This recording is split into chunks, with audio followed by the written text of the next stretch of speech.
Hello Indian aspirants.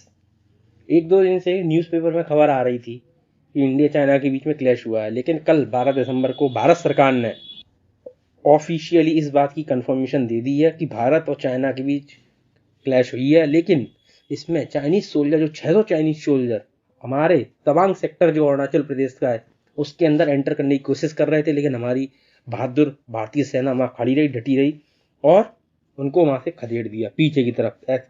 दोनों हट चुके हैं इस समय पे। और हमारे डिफेंस मिनिस्टर राजनाथ सिंह जी ने आज के दिन बयान भी दे चुके हैं, वो 12 दिसंबर को, कि किसी भी भारतीय सैनिक की कैजुअलिटीज नहीं हुई हैं। इंजरीज आई हैं नॉर्मल, लेकिन कैजुअलिटीज नहीं हुई हैं, कोई भारतीय सैनिक नहीं मरा है। और वहीं जितनी उन्होंने कहा कि लगभग न्यूज रिपोर्ट्स आ रही हैं कि 20 भारतीय सैनिक इंजर्ड हुए, इसमें कहा 20 Indian personal sustain minor injuries, लेकिन चाइना के 20 से ज़्यादा सोल्जर्स को इंजरीज आई हैं। और इस बार भी आप देख सकते हैं चाइनीज सोल्जर ने जो एक ये वाला एग्रीमेंट है, जो एग्रीमेंट 29 नवंबर 1996 को हुआ है, agreement between the government of the Republic of India and the government of the People's Republic of China के बीच, इसमें जो ग्रीन वाले हाईलाइट किया गया आर्टिकल नंबर 6, उसका आप पढ़िए।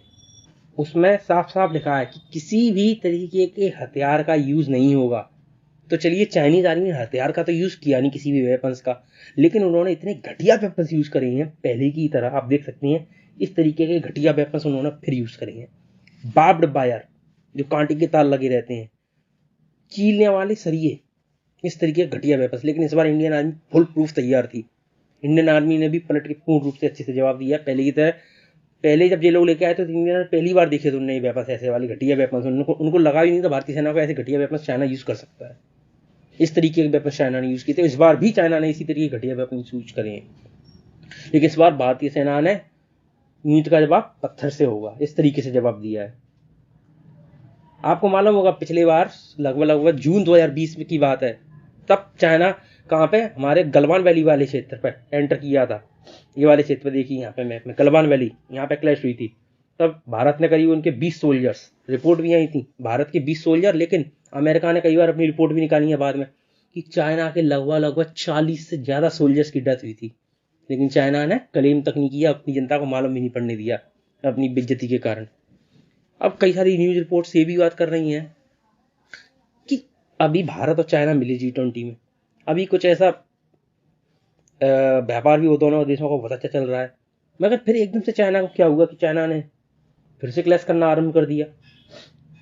सही है, एक सवाल उठना लाजमी है सबके दिमाग में कि सारे एग्रीमेंट्स हैं, चाइना फिर भी इनका वॉल्यूशन करता है, फिर इंटरनेशनल स्टेज पर कहता है कि हमको भारत पीछे ढकेल रहा है।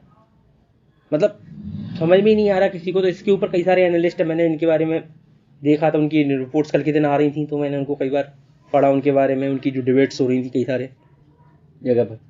तो उनकी डिबेट्स में कुछ जो बातें निकल कर आई, उनने कहा था, देखिए, जो भारत और यूएस ने अभी युद्ध अभ्यास किया था, युद्ध अभ्यास जो उत्तराखंड में नंदा देवी पर्वत के पास, क्योंकि इंडियन जो आर्मी है ना, वो विश्व में बेस्ट है, एकदम हाई एल्टीट्यूड पे वॉरफेयर के लिए बेस्ट आर्मी कही जाती पूरे विश्व की।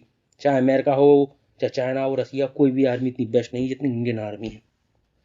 तो इसलिए अमेरिकन सोल्जर आए थे यहाँ पे युद्ध अभ्यास के लिए, जिससे उनको हाई एल्टीट्यूड पर वॉरफेयर का एक्सपीरियंस मिल सके।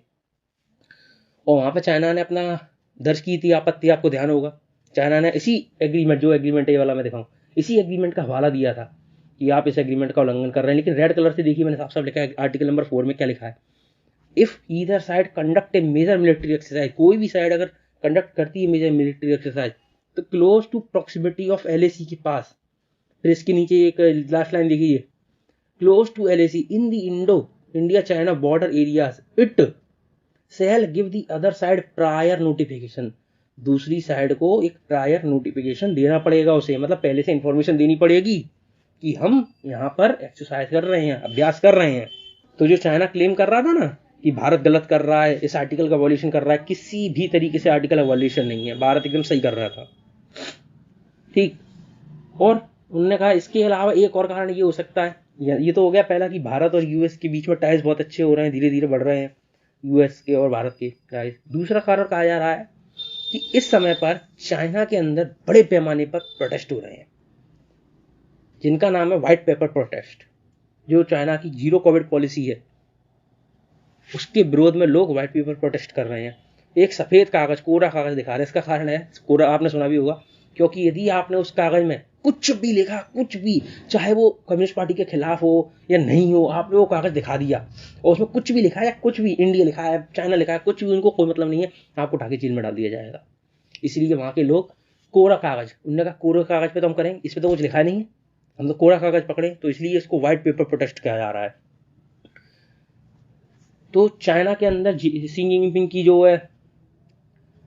रेपुटेशन है वो खराब हो रही है, इसलिए अपनी रेपुटेशन को अच्छा करने के लिए, लोगों का माइंड एक दूसरी तरफ डाइवर्ट करने के लिए, हो सकता है उन्होंने ये मूव चलाओ जिससे इंडिया के साथ क्लैश हो जाए और अपने आंतरिक लोगों में कहना शुरू कर दें कि भारत के साथ हमारी एक अच्छी झड़प हो चुकी है, अब हमको उनका जवाब देना चाहिए। इस तरीके से अपनी जो फेम है उसको फिर से जीवित करने के लिए ये सब हो सकता है लोगों का माइंड डाइवर्ट करने के लिए ये काम कर रहे हो वो, क्योंकि उनकी छवि खराब हुई है काफ़ी अच्छे तरीके से। जीरो कोविड पॉलिसी उन्होंने अपनाई, उससे लोग परेशान हो गए हैं, भूख के कारण तड़प रहे हैं, लोग सफ़र कर रहे हैं, इसलिए लोग आ रहे हैं, प्रोटेस्ट भी कर रहे हैं। पहली बार देखा जा रहा है कि चाइना में, कम्युनिस्ट चाइना में इतने बड़े पैमाने पर प्रोटेस्ट हो रहे हैं।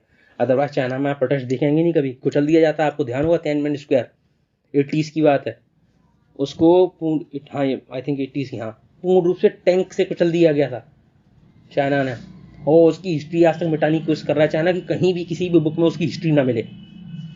ओके, फॉरेन अफेयर्स के एनालिस्ट का मानना है कि तीसरा कारण यह हो सकता है कि चाइना भारत को चेक एंड बैलेंस की नीति के अंतर्गत रखना चाहता हो। मतलब जब चाइना ताइवान पर अटैक करे तो भारत एक और फ्रंट ना खोल दे उसके लिए। मतलब तिब्बत वाला जो क्षेत्र है, भारत उस पर एग्रेशन आरंभ ना कर दे, अक्साई चीन वाले क्षेत्र पर या अरुणाचल वाले क्षेत्र पर जो गया उसको पुनः अपना लेने की कोशिश करे। तो चाइना को इस बात का डर है कि यदि दोनों फ्रंट खुल गए, उधर मैंने चाइना वाला फ्रंट, ताइवान वाला फ्रंट खोल दिया चाइना ने, और इधर भारत वाला भी फ्रंट खुल गया, तो फिर चाइना के लिए बहुत बड़ी प्रॉब्लम क्रिएट हो जाएगी। इसलिए वो अभी से ही चेक करने की कोशिश कर रहा है भारत पर इस प्रकार के एग्रेशन करके, कि क्या भारत जब मैं ताइवान पर अटैक करूंगा उस समय भारत क्या एक फ्रंट खोल देगा। इसलिए बस ये चाइना एक चीज, कई एनालिस्ट का कहना है इस बारे में कि हो सकता है चाइना इस कारण से ये काम कर रहा हो कि भारत की स्ट्रेंथ को देखना चाह रहा हो, कि भारत यदि फ्रंट खोल देगा तो मैं इसका सामना कर पाऊंगा, क्या मैं डबल फ्रंट पे वॉर कर पाऊंगा। और इस समय जिस तरीके से भारत ने जवाब दिया उस तरीके से बिल्कुल नहीं लग रहा कि चाइना डबल एंड पर वॉर कर सकता है, बिल्कुल भी नहीं कर सकता इस समय चाइना। यदि ताइवान पर अटैक हुआ, भारत ने फ्रंट खोल दिया, तो चाइना किसी भी तरीके से ना तो ताइवान कब्जा पाएगा, ना भारत के एग्रेशन का जवाब दे पाएगा। अब देखते हैं आगे जैसे भी कोई भी डेवलपमेंट होती है, मैं आप तक कुछ डेवलपमेंट को लेके आऊंगा। आप प्लीज़ आप मेरे चैनल को सब्सक्राइब करें। Thank you.